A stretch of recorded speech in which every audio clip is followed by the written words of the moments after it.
How the heck are you guys? I am Fastidious. Welcome back to the channel. Let's get right into it. It is towards the end of the summon rush that is very much necessary to complete the Sanguine Maria fusion, so we need to pull some summons, and this is the plan.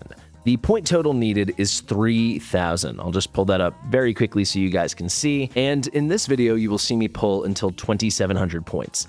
That's because after I do the pulls I'm about to tell you and show you, I will quickly off camera pull 300 mysteries. I do not want to make you guys suffer through that, but I think I've got a good plan. We've got to get these 25 Thorn Golem fragments. The only way to avoid those is to go very hard on the Hero's Path, which is starting tomorrow. And by the way, that Hero's Path will not include Leo. But yeah, I want to do the bare minimum on that Hero's Path for the fusion, which means we need to get all the other fragments, because that's the only place there are bonus fragments. So how are we getting to 2,700?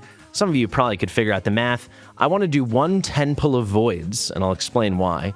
And then I will do 3 Sacreds. Pulling some amount of Sacreds is kind of unavoidable, just because getting to 3,000 points is going to be really hard. You can see we have a pretty nice stockpile over there. I got my first ever content creator code. I wish I could share with you guys. It was like a personal content creator boost code that Plarium gave me, and it helped us boost the Sacred Shards up, which is pretty cool. And that's also how we got a couple of these Voids.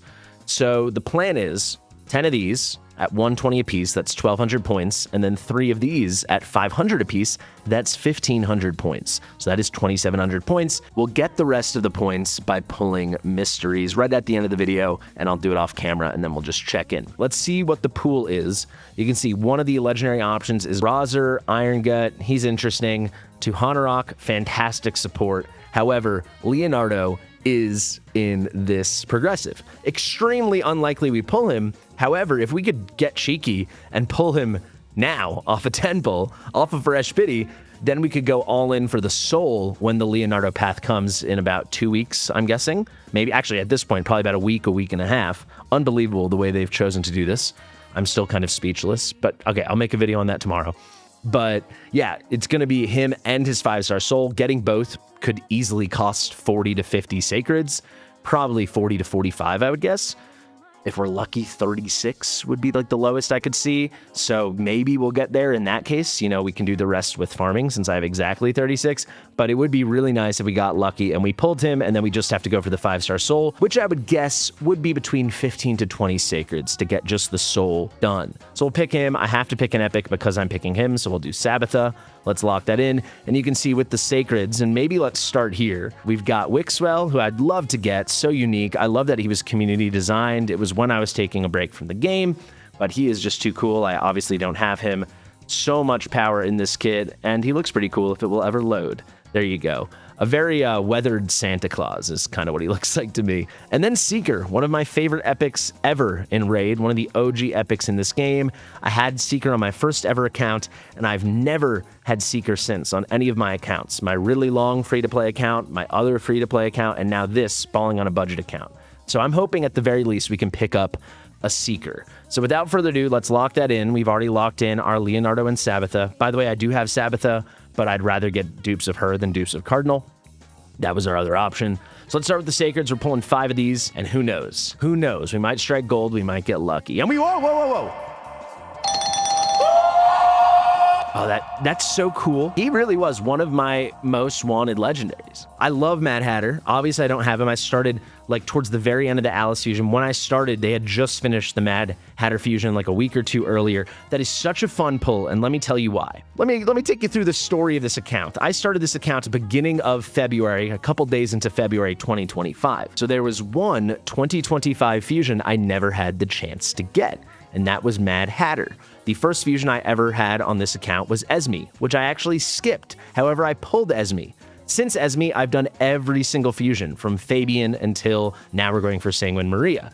So Esme filled in that one gap, and now Mad Hatter fills in the rest. So now I can say I've got every fusion hero this year. And I gotta say, Mad Capper is one of the better fusions of this year. So let's break him down very quickly, and then we've got 4 more Sacreds to pull. That was such a fun pull. Oh my god, that was awesome. So the A1, Dastardly Distillation, attacks one enemy twice. Each hit has a 25% chance. It books up to a 50% chance of stealing a random buff. Additionally, each hit also has a 75% chance, books up to 100% chance of applying a debuff spread effect, taking one random debuff from the target and placing it on all enemies under Hex. He's going to fill so many roles for us. We don't really have any Hex champions besides Thelesia. We've got that now with Mad Hatter, another one. We don't have any debuff spread champions. This is kind of a baby version. It's only one debuff, and it's only if they're under Hex. But now we've got one, and then we don't have any real ally attackers. So he's checking a lot of boxes. Let's look at the A2 now. Mixture Most Foul. So this starts at a 5-turn cooldown, and it books down to a 3-turn cooldown, which is just so good. And then additionally, it has these two amazing AoE debuffs, which book up to a 100% chance. So if you book them out, if you skill them up, and I absolutely will, we've got a 100% chance on an AoE to place Hex and Weaken for 2 turns. Additionally, the ally with the highest crit damage will team up and join the attack. The ally joining the attack will use their default skill. The damage dealt by the ally joining the attack will increase by 10% per each debuff on the target. He's providing 2 debuffs right here. Very good. And obviously that AoE Hex synergizes really well with the A1. Finally, the A3. This is something that is phenomenal. This is going to get him slotted in once we finish our Titus team for Clan Boss. And now I'm going to be motivated to do it. I haven't been motivated because my clan boss is already good. Now that we got Hatter, how could we not? So the A3, a Whiff of Madness. This books down to a 3-turn cooldown. Again, phenomenal. He's going to increase the duration of all buffs on all allies by 1 turn, and then he decreases the duration of all debuffs on all allies by 1 turn. Very, very strong. Finally, he's got this great passive, Time for Tea. Every 10 turns taken by allies heals all allies by 20% of their max HP. Every 6 turns taken by enemies places a True Fear debuff on all enemies for 1 turn. This is great. He's got a little crowd control there. He's got a little support healing. Obviously, he has the increased buff duration and the decreased debuff duration. He also has the turn meter filled. This is a great A3. You know, if this was like a 4 or 5 turn cooldown with skill ups, it'd be a bummer. But with skill ups, 3-turn cooldown, that is a spammy, amazing move. He's got the AoE Hex and Weaken. He's got the little baby ally attack, and it's going to be your biggest DPS. Whoever has the highest crit damage, you can manipulate that easily. He also can spread 2 debuffs, right? I don't know if I said that the first time, but each hit is going to have the 100% chance when booked of applying the debuff spread. So if there are 2 debuffs he can move them to all enemies under Hex. It's a great, great effect. This is a huge pickup for the account. He's very unique for my account, you know? He's filling a lot of roles that I either didn't have or didn't have in the best way. He's pretty remarkable. I'm very, very, very, very excited. You know, if I had like a super endgame account, this would just be a cool pull, maybe not an account changing pull, but I think this has potential for my specific account to be account changing since I've been missing so many of these things. That increased duration is going to be so huge. We're going to have a lot of fun stuff coming up. Let me know if you want to see anything. All right, we are 10 minutes into the video, and I've only done 1 pull. So let's keep going. We have to do 4 more of these, 5 total. We are up to the 20x on Wixwell. Imagine if we pull him now. Then we'd have the craziest Titus team. There is my girl, the thickest in the land, Miss Signy. We're also now up to a 20x on Seeker. Got 3 more shots. Let's get a Seeker. If we come out of this with Seeker, is this him? No. What is this? Snorting Thug. I was going to say Ripper. They look the same to me. But if we come out of this with a Seeker, and obviously we just got Mad Hatter, that is beautiful. Up to the 25x on Seeker. And I said I was going to do 5, but I realized that's not true. I'm going to do 3. I think at the beginning of the video, I did say 3. So sorry if you feel deceived. I think I only just said 5 there. That was before I decided to do the 10 pull of Void Shards. But I am the kind of guy that knows when to quit, when I am ahead, and I feel like I am ahead. So let's get into this 10 pull of Void Shards. I'm also realizing I told you there were 2 reasons, and Leo, being on the progressive, was the only reason I gave. So what's the other reason? We need 4 copies of Thorn Golem to finish the Sanguine Maria fusion. And if you're not going crazy on the hero's path, as I said we are not on this account, then there's no relief. You have to do every single event.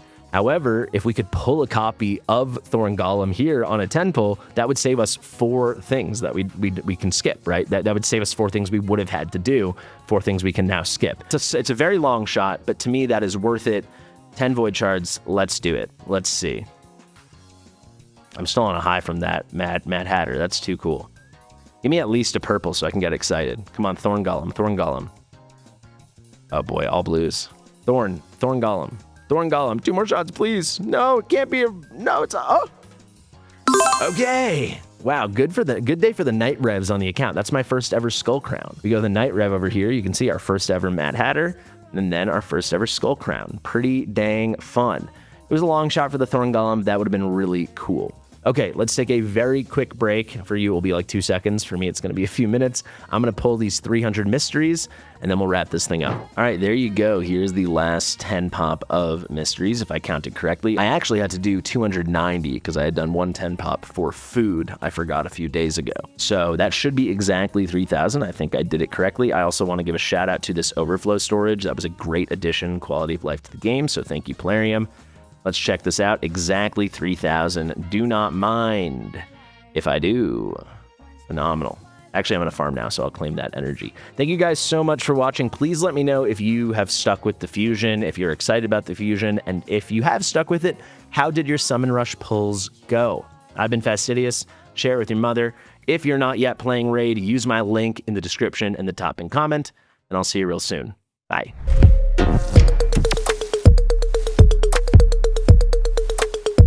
Fastidious.